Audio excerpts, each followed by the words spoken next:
Hello, everyone. I'm your host, Mackenzie Jacob, and welcome back to Dressed Rehearsal, the podcast where Broadway and fashion take center stage, and we dive deep on the roles that shape us on stage and off. Today's guest is Caroline Bowman. Caroline is the true definition of an artist that leads with heart and authenticity. She made her Broadway debut as the understudy for Elphaba in Wicked, and then returned to the role years later as Principal Elphaba on Broadway. Caroline was also a part of the original Broadway cast of Kinky Boots, one of the shows in my holy trinity of musicals, as well as played Eva Perón on the Evita tour alongside her bestie and former podcast guest, Desi Oakley. Caroline also led the Frozen tour as Elsa for nearly 5 years, stood by for Nicole Scherzinger in Sunset Boulevard, as well as originated the iconic role of Karen Cartwright in Smash on Broadway.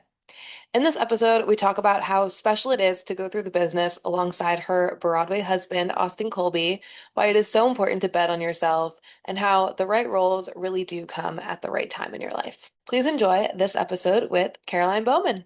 Welcome, Caroline Bowman, to the podcast. How are you, Caroline? I'm good. I'm good. How are you doing? I'm doing well. We start every episode with when did you get bit by the theater bug? Oh God.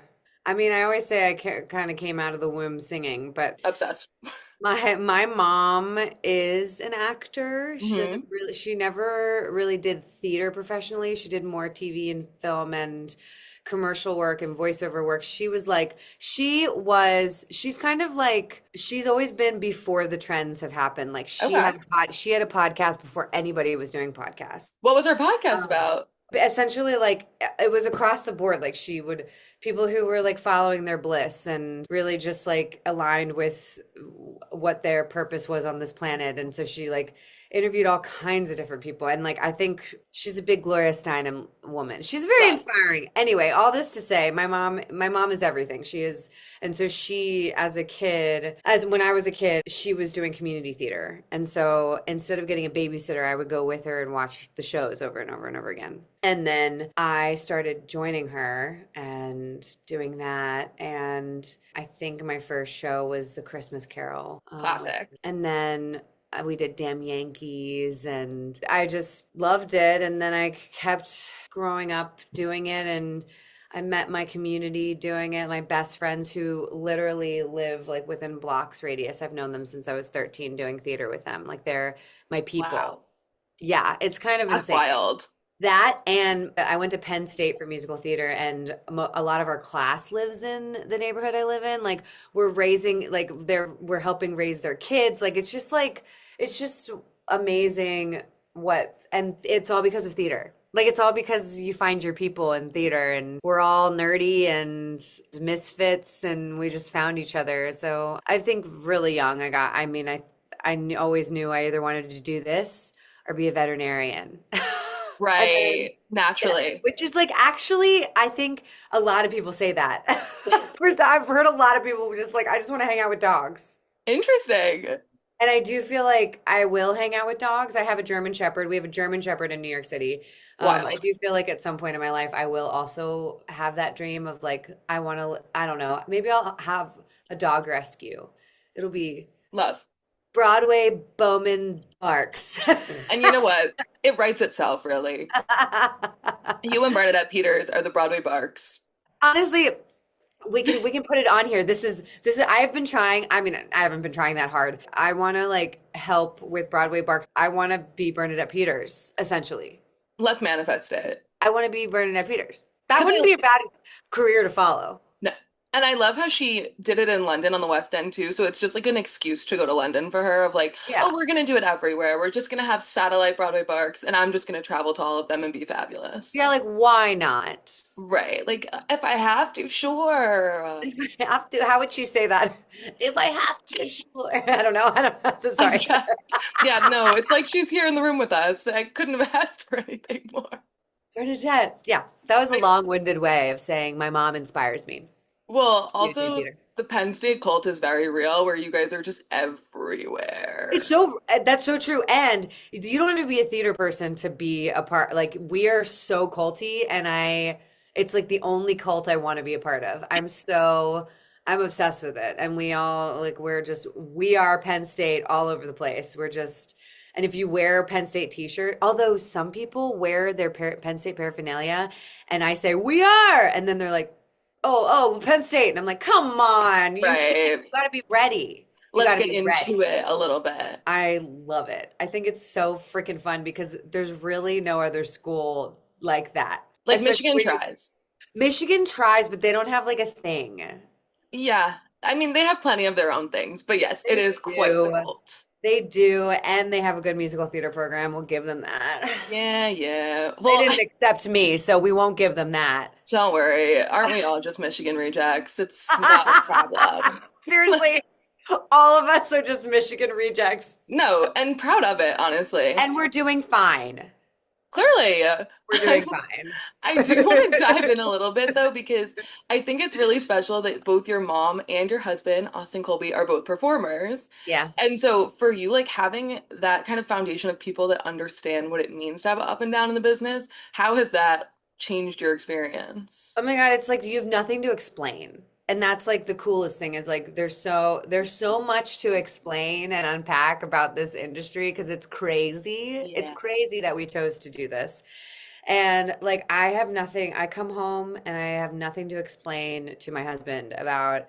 And also like we just help each other and we champion each other. And I mean, we had two very different auditions yesterday. Mm. And we were just like bebopping back and forth and we have fun ideas and it's just so creative. And I just don't, it's so much a part of, I know we say your job is not who you are, but it is so much a part of who I am. And it's so much of like, it's my hobby and it's my love and it's my, like, I love to sing. I love to sing. I don't, and I get paid to do it. Like, it's like, and so to have a partner who just gets it so much and is like so on board for whatever, like nothing scares us. I mean, we have like, and this business is not linear. It's like it curves and changes and things come out of nowhere and you're like, oh, I guess I'm gonna go.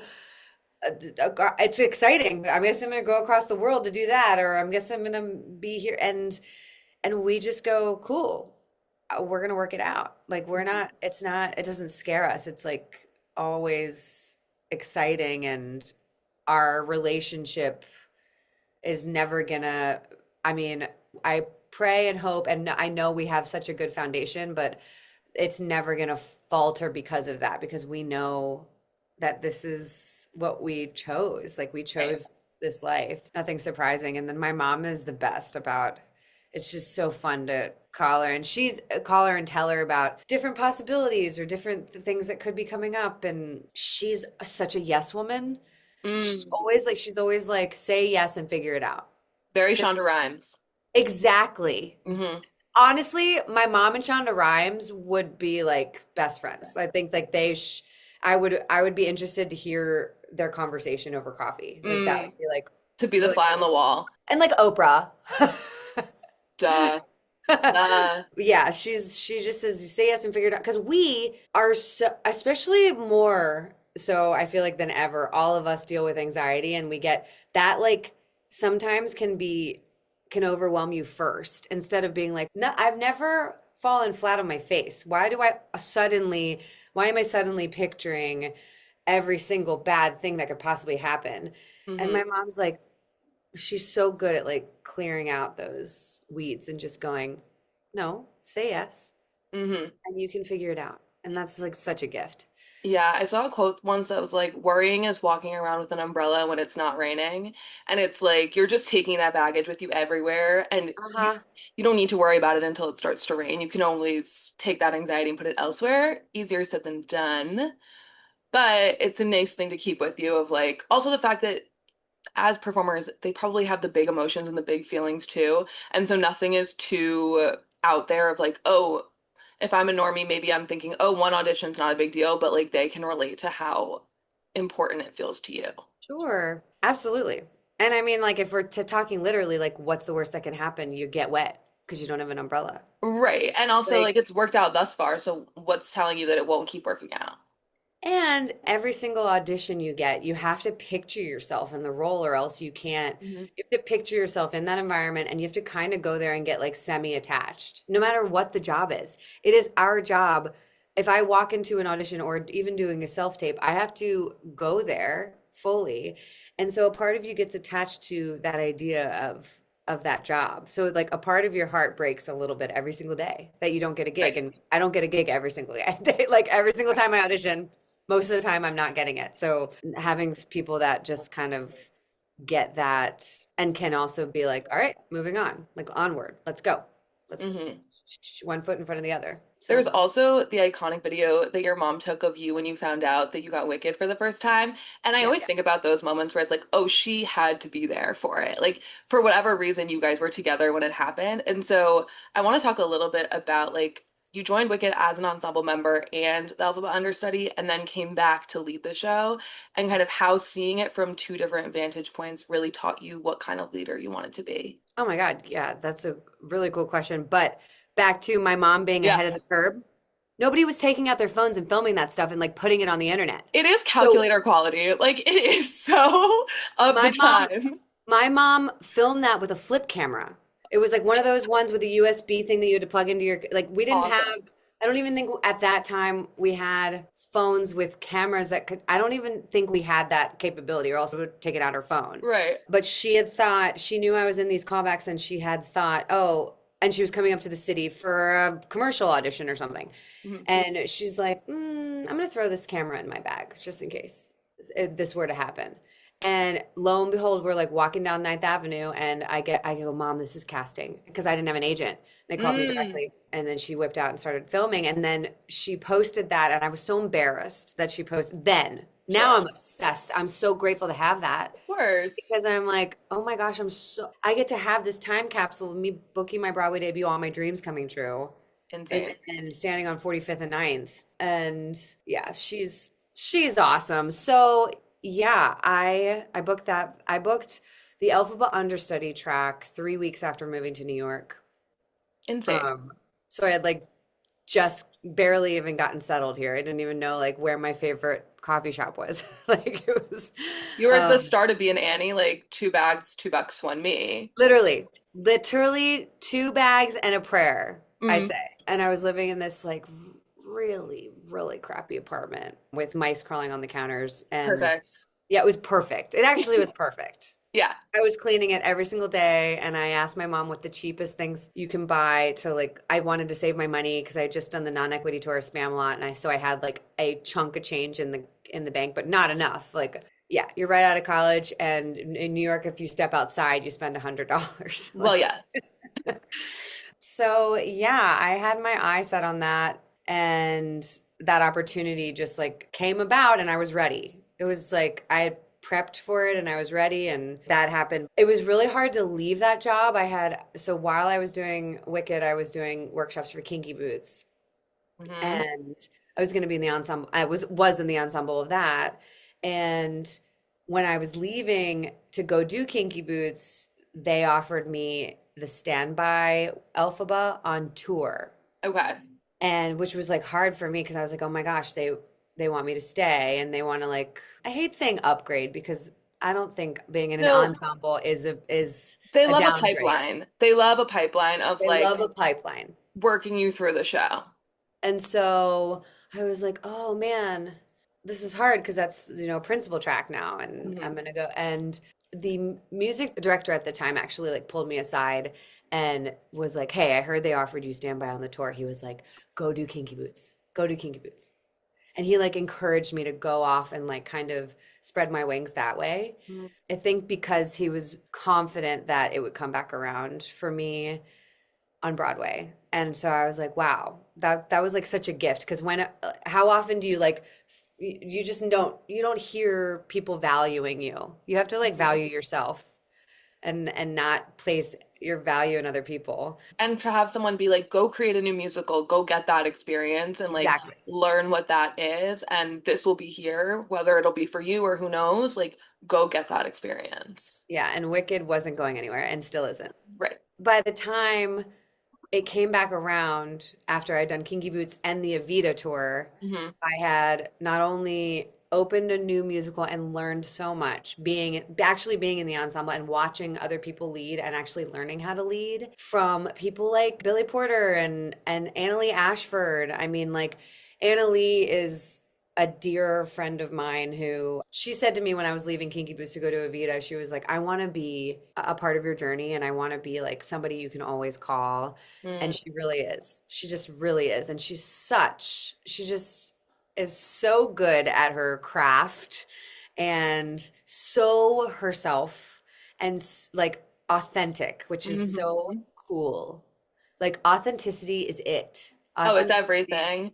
It is like, don't try to be cool, be authentic. It's you. And she is such, like, she was a master class every single day. I would sit in the wings and watch her do her number. It was never the same every single day. And since then she is just, I call her all the time, especially when like I want guidance on like, and especially when I want guidance on how to be a leader in certain scenarios, because being the lead of a show, being a principal of a company is so much more than just doing the show. It's about being responsible for your energy. It's about taking care of people. It's about knowing about being a team player and I think every experience I've had has taught me about what I want to be as a leader and what I don't want to be as a leader and how and that's changed over the years and also just taking care of me is a part of being a leader because I so I can show up fully to my job. And playing Elphaba, it was hard for a lot of reasons to be the leader I wanted to be. Right. People say But it's very isolating because of like what you're carrying and then also the yeah. pressure of wanting to be that leader. Yeah, it's so much because it's such a hard you have so much to think about being Elphaba and and so it's hard to you're also just exhausted. Right. So it was hard to show up in the way I wanted to for everyone, but I would do it like the best I could. I mean, like, I maybe instead of going out after I've done my makeup and stuff, I would like 2 or 3 times a week, I would choose, I'd say, hey, can we rush this along so I can go like say hi to the cast before Mm. the show starts? But I wouldn't do it every day. Like it was like conservation. So, but I would choose at least, like 1 or 2 shows, maybe 3 a week. I'd go out and everybody be on stage stretching or whatever before they do the whole opening number. I'd go out and like make my rounds and just even Hmm. just say hey and look people in the eye and like say I'm here, let's do a job, let's do this together and it's Saturday night and we're all really tired. Let's kill it, like kind of thing. It reminds me of we had Jay Harrison G on the pod, and Jay was saying how when they started with Kinky Boots, like they were one of the queens, and then when they came to do Lola, it was really important to them to go around and like see everyone. And you feel like you don't realize what that moment means to people, and like looking them in the eye makes such a huge difference. And I will say, my dad and I used to like do trips to New York, and we saw Annalee in Rent at New World Stages. And then like a few years later, we saw Kinky Boots, and my dad was like, "You're telling me that's the same girl?" And I think that's really cool when people can shapeshift. Like her Maureen and her Lauren are very different people. And I don't know, my dad loves Kinky Boots. It's also in both of our like holy trinity of shows.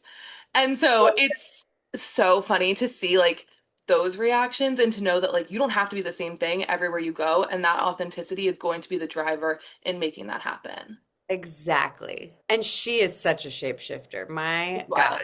She can do anything. She can do anything because she just like approaches everything with her truth. Hmm.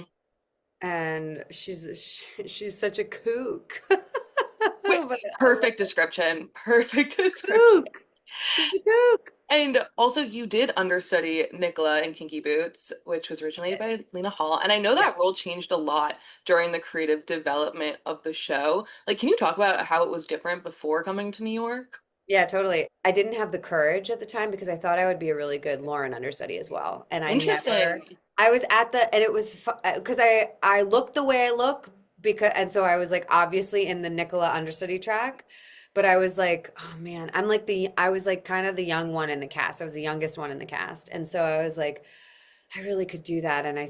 But I didn't have the courage to ask Jerry Mitchell if I could audition.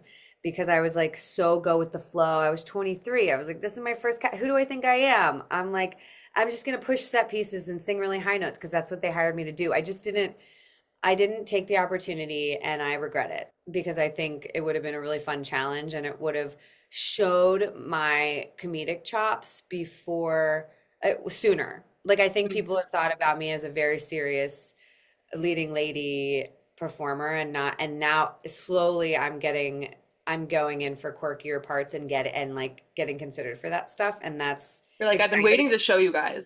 I've yeah. been waiting. Yeah. Yeah. I was like, I'm a lot weirder than you think I am. Right. But There's like, range from Evita to Lauren. Like uh-huh, there's a uh-huh, lot in between there.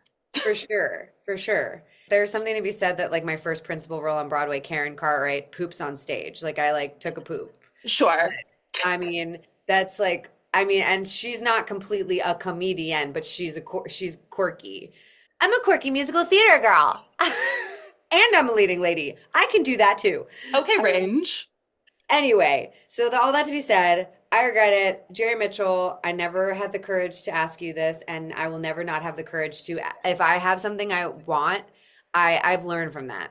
And I honestly think he would have, I mean, even just to ask to audition, like there was nothing, like I did the out of town tryout in Chicago. I could have like been like, hey, after rehearsal one day, can I sing History of Wrong Guys for you and see if I'm a fit at all to be like another cover for her? Cause I think I could do this. He probably would have loved that. And I just, anyway, Nicola was a bit, I think she had a full song and I think the show was too long and they needed to like trim, for lack of a better term, trim the fat. But it wasn't anything about the way Lena Hall was doing it. It was a beautiful song and it just was like the end of the show and we were leading to this climax and her song was going to be in that ending scene. Like, and it's kind of a repeat of To New Beginnings, but like, goodbye, and it was like it was saying goodbye to this life with Charlie that she thought was the dream, and it turned out like both of their dreams are different. And what was beautiful about it is like sometimes people like, I don't know, you guys are Kinky Boots, big Kinky Boots fans, so you'll understand this. Some people make Nicola sort of the villain of the show, and she's certainly not. Right, because if you watched it from her lens, you would think, oh, he's like running away from the life they planned. Like you can flip it so many 100%. ways. Yeah. Like he's changing the script. He didn't say his lack of decision making and lack of clarity and what he wanted in his life was he was like the protagonist and antagonist of his own story. Because he didn't have clarity and she did. So he was saying, okay, yeah, I'll go along with this and I'll go to London and we can do this. And so she didn't think anything was wrong until suddenly he was like, I'm going to make boots. And she's like, wait, what? I have this big real estate thing that could make us tons of money and like give us a dream life in London. What are you talking about? And he didn't discuss it with her. And then suddenly she's the bitch. Like, no. It's very the last 5 years where you could look through either lens and be like, yeah, they're right and they're wrong. Yeah, exactly. Oh, the Nicola and Charlie Price story. Flip it on its head. So, but her song actually, in a way, gives you a little bit more of like a closure to Nicola's story when it's not about Nicola's story. It's really, she's just kind of like another thing to show you Charlie's struggle. And it's about Charlie and Lola. And anyway, so it was a good song, but I understand why it was cut. It just didn't further anything but Nicola's resolution. And I think her just saying goodbye to Charlie and moving on is her resolution, and that's enough. Right. So, and that's something I learned doing that show is like something that's so helpful to have been in the ensemble and watching from kind of an outsider's perspective on like how a show is made and why things get cut. It's everybody's talented. They're hiring people who are like overqualified for the job. And sometimes things don't get cut because you're bad at them. They just get cut. And so I didn't really, when things were getting cut of mine in Smash, I was kind of like, this is how it's done. This is what we have to do to serve the story. It's not about me. It's about the bigger picture. And that's helpful. It feels like an interesting parallel. I heard Lena Hall talk about once where, like, as her part was slowly getting smaller, they came to her and they were like, "We understand if this is not like what you pictured this being." And she was like, "I had another job on the table and was like, no, I want to stay here and be here for this because of what it means to me." And it reminds me of you like taking the leap doing Kinky Boots. It's like, you know what's right for you in that moment, and just to like be where you feel your purpose is really special. Yeah. And the fact that the Kinky Boots cast then went on to what randomly sing on the Frozen soundtrack, like that feels very like your mom manifesting, like very full circle. I know. And it I is know. so That was, wild to see those little seeds planted. yeah. And you don't even know it at the moment. You don't know. And I must say, like, yeah, so Frozen, we recorded that. I didn't even know what it was called. It was like an untitled Disney movie. Hmm. And I had never been a part of something like that. But Stephen Remus, our music supervisor, was also the music supervisor for Frozen movies and Frozen Broadway. Anyway, he asked us to be a part of that, and we were like, "Yeah, sure, of course. Like, let's go." And I had, of course, I was drawn to anything Idina Menzel does. It's very like my track, There's a and pipeline of Elsa's, Elphaba's, all yeah, of my those. Latin life. And so of course, like when I watched the movie and met Elsa, I was like, love her. Maybe, maybe, maybe when it comes to Broadway. But then my Broadway audition was not good. Like it wasn't my job. It really Mm, clearly wasn't my job. Like Casey Levy is also somebody I look up to and is a friend of mine and I think is absolutely glorious. So I would never for a second think that she would be undeserving of that. But I wanted it too, and I didn't know that I don't know. I thought maybe that would be the end of my journey with that. mm-hmm. And then when the tour came around and my husband and I were up for it together, I was like, "Oh." And my husband, fun fact, was actually up for Hans on Broadway and it was down to him and two other people and he couldn't go to the final callback because he had just joined Jersey Boys off Broadway and Mm, he went to them and said, "Hey, I have the final callback for Frozen on Broadway. If I were to get this, would I be able to get out of this contract?" And they said no. brutal. He didn't get to go to that, so he was up for it on Broadway. So I knew when the tour came around he had a really good chance of getting it, and I was like, okay, I think I'm right for this. Maybe. And then it worked out, and so that was why I was supposed to do that. It's like really Hmm. like you Well, just really have to trust in this world that we're living in, and it's hard to sometimes. it's even, we talked to Ryan Redmond for the podcast, and she was in If Then with Adina right when Frozen was blowing up. And then she went on to be like the first female Olaf in Frozen. And it's like when you see it for the first time, you never would think that like that's necessarily going to end up in your life, depending on like how the business just business is. Right. And I think a really cool part of your Frozen journey is that like over what, like 5 years, you were taking it to so many different places on tour. What's your feeling about like a tour audience versus a New York audience? Yeah, I mean, I actually tour can be hard because of the traveling aspect, right? And Right. you're away from home, and I never sleep well the first night or two in a new place, so I'm always like catching up after that. But I do feel like the fun part is like every 2 weeks or every month or whatever, you have another opening night.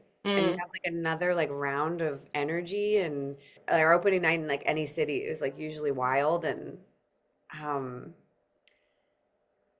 yeah, I it was just like it was fun. It was just fun. I just loved mhm. playing that role. I didn't care. Like I was like happy to be playing her for so long. I mean, Yeah. sometimes I was like, "Oh my gosh, it's a full out Let It Go sing along."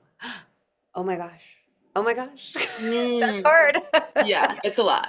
And I would get to the end and I'd be like, "Let me take it from here. I'm gonna belt the high notes for you." Right, right. And we did talk to Desi Oakley about tour. I want to talk about you and Desi for a second Yeah. because I feel like a really cool part of your journey is like those friends that have come along the way. And you and Desi did the Evita tour together. She was your alternate. You then were standing by for Nicole Scherzinger in Sunset Boulevard. That part of a puzzle is really tricky. And so I'm curious, like having friends who have also done it, how that kind of support system helped you figure out and navigate that situation. Yeah, I mean, doing a Vita with Desi was like the easiest thing to do. Sure. I was like not even, I mean, like it was our part. We shared it. It was like I finished my show and I'd give her a high five and she'd tap in and I'd tap out. Like it was Awesome. so we and we were very thoughtful about it before we started the tour. We like sat down across from each other and we were like, we're gonna always make our friendship number one. So we will not let this job or this tour or this experience get too bigger than that, get bigger. And so, and we just stayed true to that. And it was really cool. And we learned it together and we were champions of each other. And like on the last day of the tour, normally I did 6 weeks and she did 2. And normally I had the Sunday matinee and then Sunday night off, but we switched shows. She was like, you're gonna have the last show of this tour. And so that Sunday matinee, I went to her, and so I wasn't gonna rest all day. I was gonna go and watch her last show.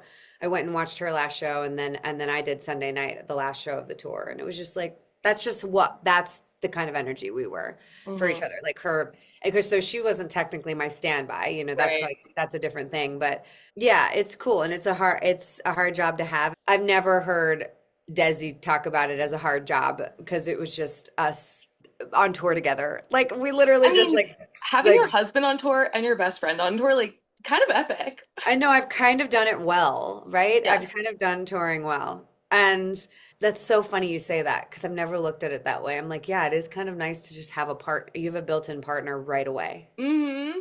And you don't, instead of like going out on tour and being like, who's my community? Who do I belong to? You have, yeah, wow. Mm-hmm. Yeah, It's like that's really the special. Eva Noblezada, like Reeve Carney, like let's just I do every know. show together. Sure, why Right. not? Let's just go together. Why not? Let's be a package deal. And heck yeah, I don't blame them. But yes, being a standby for a celebrity.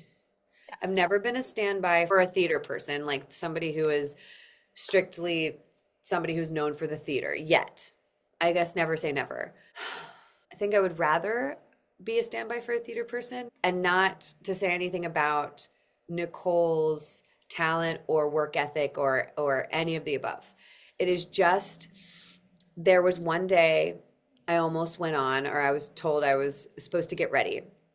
So I went down and I started doing my makeup, and like people were coming in and throwing costumes in my room and like blah blah blah. It was like chaos. It was half hour, and I was doing my makeup, and my hand started shaking, and I was like warming up my voice, and I was like, okay, of course I'm going to be nervous. And then I had the thought in my head, oh my God, Caroline, they're going to announce your name and they might boo. You might. And so then I'm starting to go, their disappointment is not about you. Their disappointment is because she is not here. And it's not about you. It's about their own disappointment. And like, anyway, it was like talking myself off a ledge in a way that I've never had to do before. Mm-hmm. It's all your I've never, mom's like quotes and all of that coming to your moment of need. yeah, I've never had that thought. Oh, I mean, I've had the thought of like, but they might not like me because of X, Y, and Z, or Mm-hmm. what if I go out there and sing the song and crack, or I don't sing it the way they want me, whatever, all Sure. those. But that's like normal.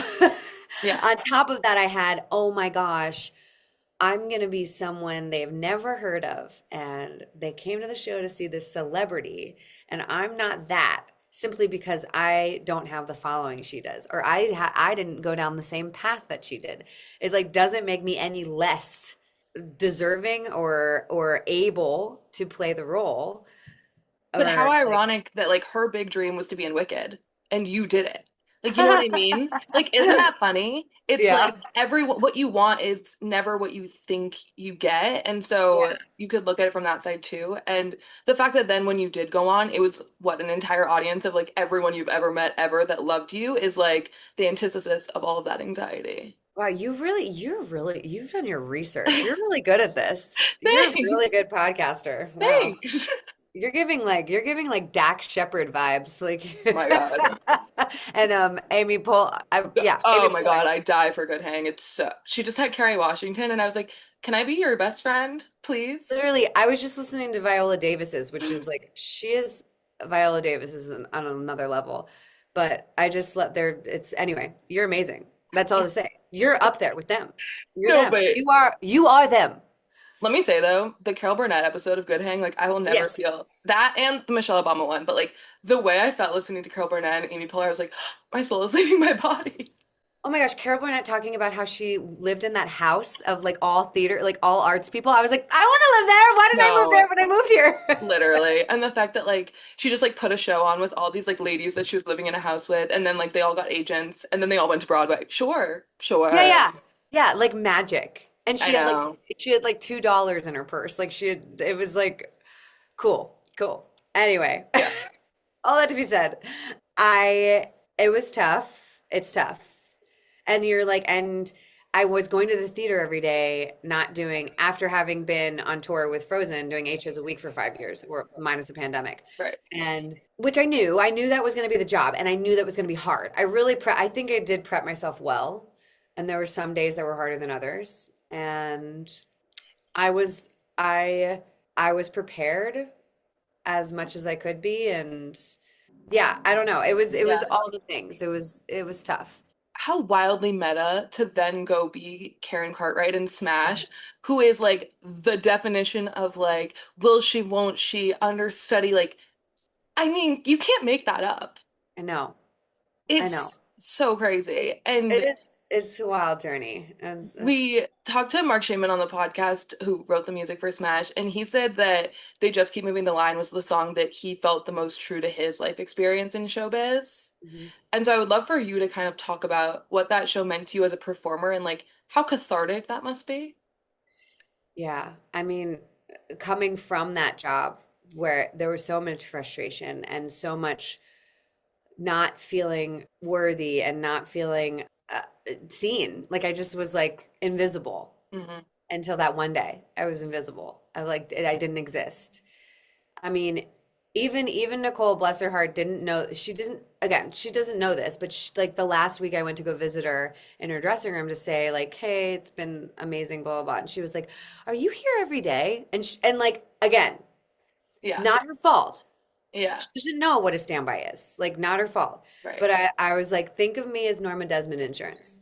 I was like, I am here Yeah. all the time so that there is a Norma Desmond in the building that could do it if you or Mandy can't. Like, it's Right.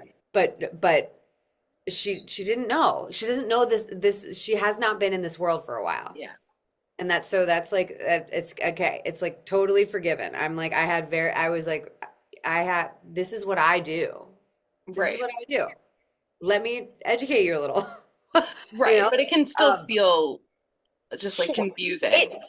I was able to handle it, and I have a support system. I have a husband who I could come home and talk to about it and level me out and keep my feet firmly on the ground. But yes, I felt there was parts of the job that were pretty diminishing, and I think they were pretty lucky to have me. I would say so. I think I can confidently say that, and I'm grateful that they had me. I'm grateful. So it's both. Like, Everything is um, both. and Jamie Lloyd came to my show, and Alan Williams conducted it, and so they saw my work, and they had beautiful words to say to me afterwards, and so it all culminated into something beautiful. But leaving that and going to originating my first principal role and like having and playing the role of the understudy to this like Broadway diva, but not Broadway diva if you saw the show, Right. was wild. And people were like, this is crazy, Caroline. Like you're kind of living this existence right before, and it's Right. like Because Smash is meta, but like that's a little too meta for metaing. it's like full out. And Yeah. they drove like went with it. Like the day of my Norma Desmond debut, they posted a picture of me as Karen, looking in the mirror saying she's ready to make her or she's ready for her debut or whatever. And I'm like, wow, this is so funny and weird. And making a new musical is hard.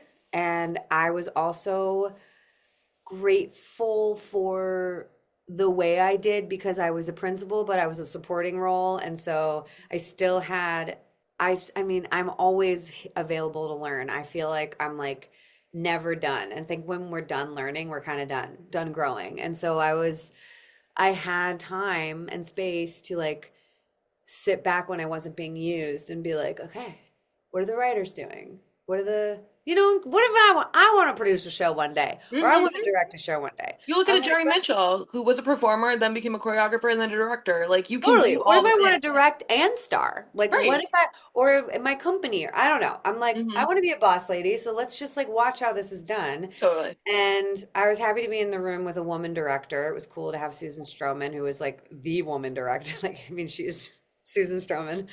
Yeah, it was fascinating. And then like all the different like pages you'd get in the meetings before previews and what you were changing that night and what you were keeping and then having in your head thinking like, oh, they're probably going to cut this and then they don't, or they add to something you didn't think needed to be added to. Like it's like, and you have to, I'm the vessel, I'm the actor. Right. It's not my job to write this. It's my job to make it come alive. It's my job to make it as truthful Yeah. and as good as I can do.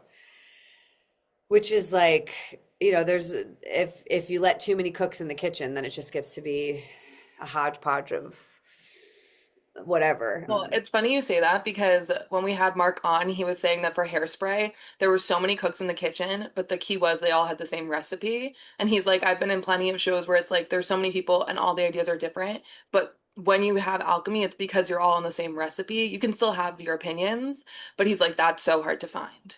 Yeah. Yeah. It's interesting. And Yeah. I want to talk about your red carpet look for opening night of Smash because let me tell you, as a girl who doesn't wear color, you are good with a bold color. And so I want to know like what kind of was your inspo and like what you wanted to put together for, I mean, being a Well, leading lady opening night on Broadway. well, thank you. As somebody who primarily wears black as well. Yeah. So I met on the Frozen tour, like thank for another blessing. I met my friend Daniel Gonzalez, who is Daniel Gonzalez Designs. And he used to be a ballroom dancer. I mean, still is, but doesn't do it anymore. Obsessed. Like professional. And decided during the pandemic that he wanted to design luxury women's clothing. I mean, So when I was in Charlotte, me and Austin's friend Wesley Woodley, who is a photographer in Charlotte, was like, "Oh my gosh, you should do this collab with this photography people and this local designer." So we're like, "Yeah." So he essentially Daniel came with like a bunch of his pieces, and we met these photographers, and he like was there, and the fashion was the stylist for yeah. this photo shoot we did. It turned out to be my favorite photo shoot I've ever done. Every single thing I put on, I was like, I want to wear all of this. Right. And it was like classy but bright, beautiful A jewel colors, tone. jewel tones, gorgeous silks. And I mean, he just knows how to, he's really good at it. So he asked me, he was like, if you ever need anything, please don't hesitate to ask. I would love for this to be a long, and since I have bought a lot of his clothing, Yeah. and he's gives me a family and friends discount because it's very expensive. But anyway, so for Sunset, I asked him if he would either send me a dress, and then he was like, "Let's make you one." And so Say he less. made that red gorgeous gown that I wore for Sunset, which had like the black lining on the inside and then these like tassels down the back that had little drops of blood, like looking like drops of blood on them. Crazy. I should have taken better pictures. I'm sad I didn't have a photographer following me around for that one because I would have loved to get pictures of those little details because they were stunned. It was incredible what he did to make it like such a Norma Desmond dress. And then I called him again for Smash and I said, "Do you want to do this again?"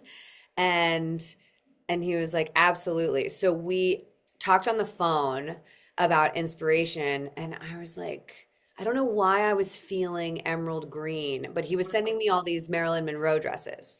And I said, I think other people in the cast are going to do an homage to Marilyn. So I don't want mine to be on the nose, Marilyn, Right. but I want it to be classy. I want to look like a leading lady. I don't want to, but I want to look like, I never want to look like I'm trying too hard. I want to look like I try just enough. Yes, I think that's the key. Effortlessly striking. Duh. Like I definitely have pounds of makeup on and it took me hours to look like this, but like nobody needs to know that. I woke up just like this. Thank you. Mhm. And I was like, but for this show, like I don't need to be sparkly. And anyway, so he designed that dress and after like sending pictures back and forth, and I don't know what made me decide on emerald green. I just was feeling that. I went with red in the fall and green in the spring. It was like perfectly regal without being so on the nose. Yeah. Did he do, I'm also obsessed with the lavender silk dress that you did for the Gatsby opening. Was that him also? Yes, yes. Really? That one is, I would steal it in a second. It's so Again, good. it's like so classy. And that Yeah, one wasn't made for me. That was a part of his collection. He just sent it to me right. and it happened to fit. But it's like stunning. And he was actually wanting to send me a green one for green light.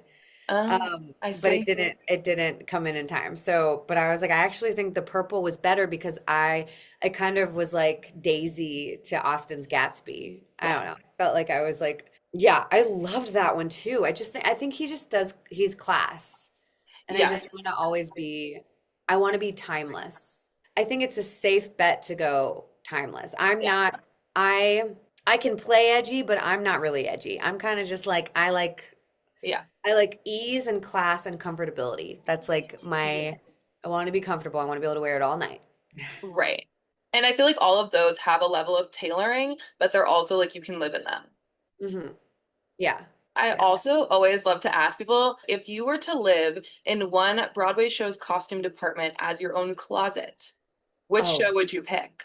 a show that I've done that I do and would live in is like essentially Smash because I wore a lot of workout clothes. Well, yes.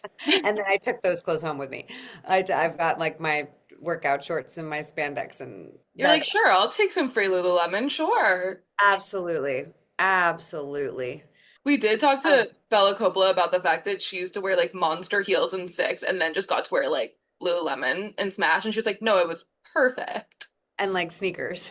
Yeah. No, it doesn't get better than that. Like, you guys were spoiled. Yeah, for sure. Like you could show up to work in exactly what you were going to be in the show in. Yeah, and I did normally. And then I also have heard you say that you have a dream to release a solo album. And so I'm curious, like, what is the vibe of that album? Like, who are some guest stars that we can like dream of having on? It's definitely gonna be Broadway. Okay. Whenever I feel like I'm ready to go down that path, I got to figure out like the financials of it but it's definitely gonna be Broadway. I love listening to like Barbara Streisand's Broadway albums and Hmm. Linda Eder We were and just talking about Linda Eder, and I I like mean, don't know her lore, but I have just oh, learned.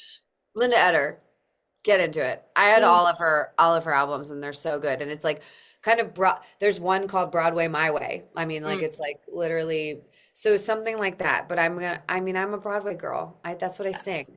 I can sing pop and that sort of stuff, but like I want, especially in my first album, if I do multiple, but I would like it to be Broadway and I think I want my husband to be on Of it. course. And then I was trying to think of who else I'd like on it, but that's TBD. We'll leave them wanting more. Yeah, yeah, it's TBD because it's in the very early stages, as in I haven't started working on it. You know what? But I have been putting it out there. I've been saying it a lot more because that's what I have to do that for a while with Yes. things. I have to I say things out loud.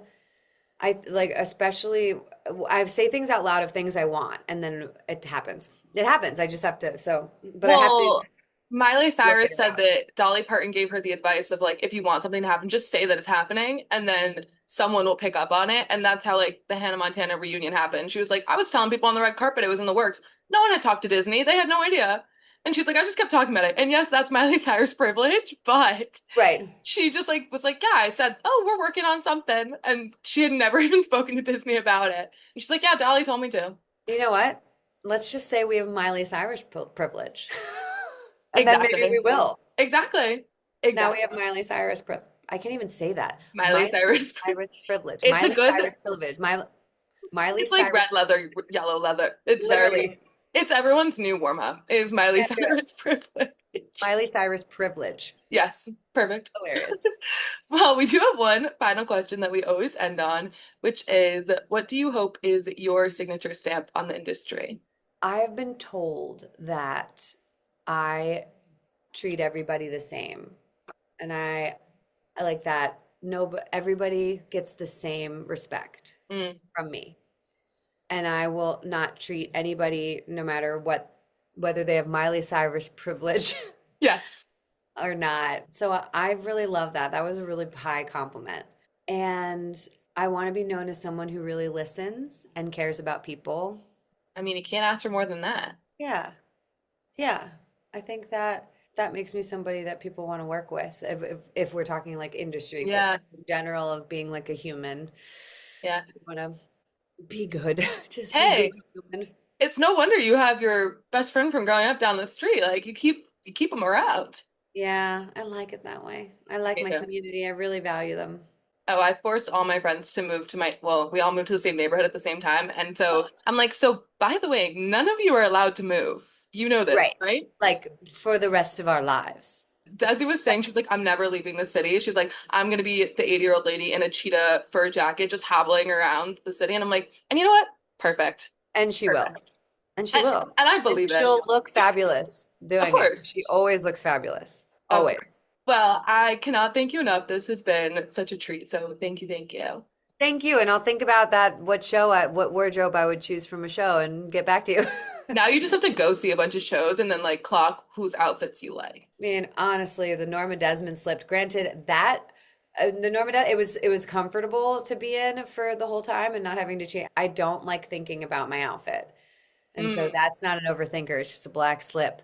yeah. However, it was hard for them to figure out on all of our bodies. Like it's a kind of a It's strange, not a good shape for me. I could not be wearing that dress. it's a strange thing because I mean, we're three very different women bodies. And I was like, Yeah, we're all of us are having different issues. Like I have broad shoulders. So like me the too. straps were like cutting me off here. Or like I'm like, we it was just not, it was an interesting dynamic because I was like, it's a black slip. How hard can it be? Right. It's just a little black dress. Like it's not groundbreaking, but it's all about the fit. Yeah.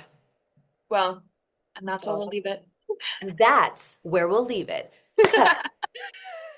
And that's our show. Be sure to rate, review, and subscribe to Dressed Rehearsal. If you love theater and fashion as much as we do, invite another diva to join the community. You can find us on Instagram, TikTok, Spotify, Apple Podcast, YouTube, all the places. See you next time.